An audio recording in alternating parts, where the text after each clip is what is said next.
Ano ba yung Rolex, partner?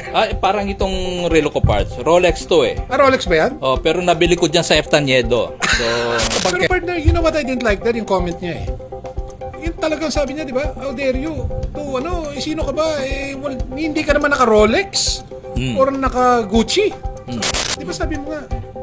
So kailangan, basta't may ganun ka in our society, pwede ka nang to act entitled at mangantsaw and everything. Basta may Rolex ka at may Gucci ka. Johnson, wherever you're coming from, ay, sana. I hope you realize, medyo malabo ka dyan.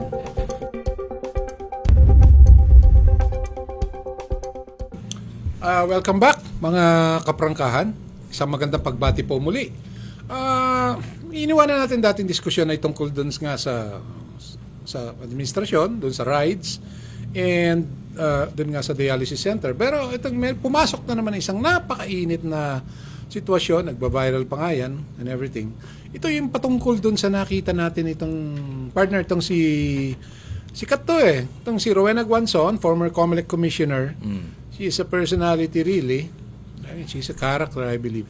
Kung saan nagkaroon siya ng insidente sa isang mall, this is in Rockwell Mall, at meron siyang nakabanggaan na isang Chinese daw, foreigner, may asawa, ganon-ganon. Although wala naman tayong nakitang sinabing masama, but basically ang naging insidente po noon, siguro alam niyo naman, ay itong si kagalang-galang na Rowena Guanzon ay sinabihan itong foreigner dahil sa kanyang pagkubo na kumari lumabas ka na lang ng mall kasi umuubo ka.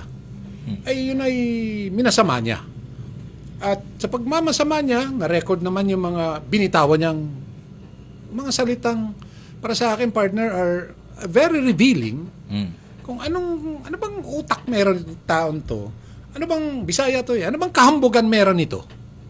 I would use that word. Napakahambog na, dati bilib ako dyan eh. But given this past incidents, several years ago, nagkaroon pa ng mga insidente yan, wala eh, hanggang this is the height of it. Ngayon, wala na akong kaano-ano sa taong yan eh. I actually dislike her eh. although yung portion kasi nung viral video na kumakalat ngayon is yung point na parang to the point parang hysterical na kasi siya eh. Diba? Yung part na yon. Yeah. So walang hindi nakuha ng camera ng video Kung ano sinabi ng kung ano yung sinabi nung nung couple. Kung But ever. on her account, ang kwento rin naman niya, sinabihan siya dahil naumbo lang naman daw siya dahil makati ang kanyang lalamunan. Pero partner, you know what I didn't like there? Yung comment niya eh.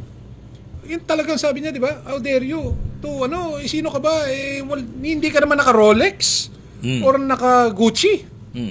And he called them ignoramus. Imagine, my God. Ano ba yung Rolex, partner? Alam mo to, relo ko to. Binili ko to sa Lazada eh. 200 pesos ko binili to, magto 2 years na. Kaya masayang-masaya na ako. Ano ba yung Rolex, partner? Parang itong relo ko parts. Rolex to eh. Rolex ba yan? Pero nabili ko dyan sa Eftaniedo. So, Sa bangketa. kwanto? 750 rin to last year eh. At 750, akin 200 Lazada. Rolex o Rolex yan? Rolex. Hindi, Rolex. R-O-L-E-K-S. Hindi. R-O-L-E-X talaga. Original Anyway, to. Original yung pangalan. Partner, little backgrounder sa mga kaprangkahan. Itong Rowena Guanzon na to, una na ito, binanata na yung mga lawyer. Kasi mag-google nyo naman yan, sabi niya, hindi siya makikidebate. Kasi ano to eh, nasa top 10 ng class nila, UP Law, imagine UP Law, top school. Alam naman natin, ilan lang naman top school daw. UP, Sambeda, Ateneo, maybe so on and so forth. But sabihin na natin, there is truth to that. Hindi siya makikidebate, makikidiskusyon kung di ka rin lang nagtuturo ng law at saka galing ka doon sa dalawang eskwela na yun. I mean, that's so... sa akin, partner, alam mo, you may believe that in yourself, but do you need to verbalize that? Sa akin, that's the height of kayabangan eh. Ang dami ko namang kilalang UP grads. Mga sa pamilya ko, UP naman, Diliman. Ako, UP Anang Lata. Doon ako nagtapos. Yeah, for the second time Pero- this day, I agree with you. Yes. Do you have to verbalize that? Doon pa lang nakita ko na, what's with this girl? Anong klaseng kayabangan ito? Kakainsulto yun. Daming lawyers na magagaling naman hindi galing doon sa 3 law schools na yon, partner. Tapos, Yes, partner. nagkaroon pa ng another incident nung itong si Cardema, nung DDS, Duterte Youth something, binanatan siya. parang inallege na may corruption or something kasi sa Comelec pa siya noon. Sabi nga, kung 2 million lang, dako pa paano, alam mo naman, laki akong ano. And I think galing naman talaga siya sa big time na pamilya. According to her, pumapasok pa lang sa eskwelahan. Bata pa lang siya, inahatid, sundo na siya ng Mercedes-Benz. So, ano ba ang point? What the hell? I mean, what the heck? I mean, di ba? I mean, Rolex, Gucci. Oh, wow. Partner. At saka yung yung nag-comment yung isang political heckler Okay.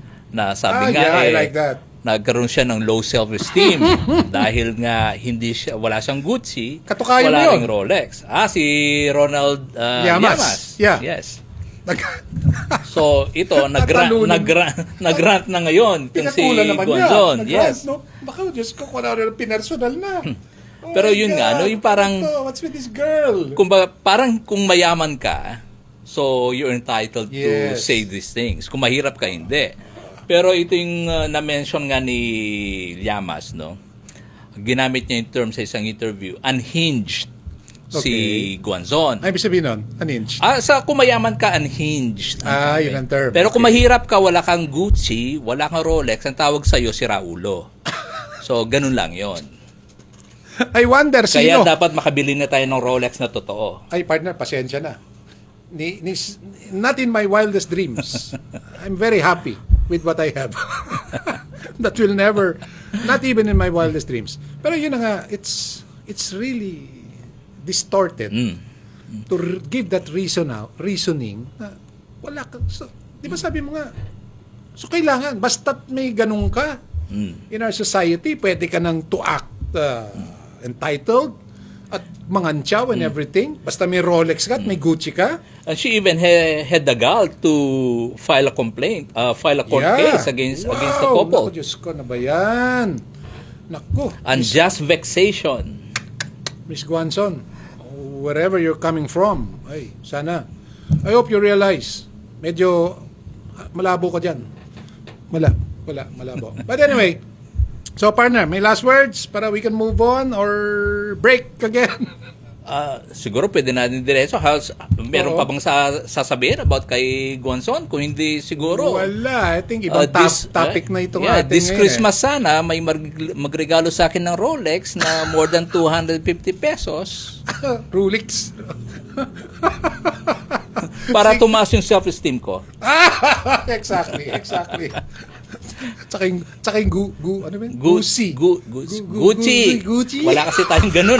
Kaya dito, pronunciation lang malabo pa na din. Sa aming mga taga-conception, lang Gucci.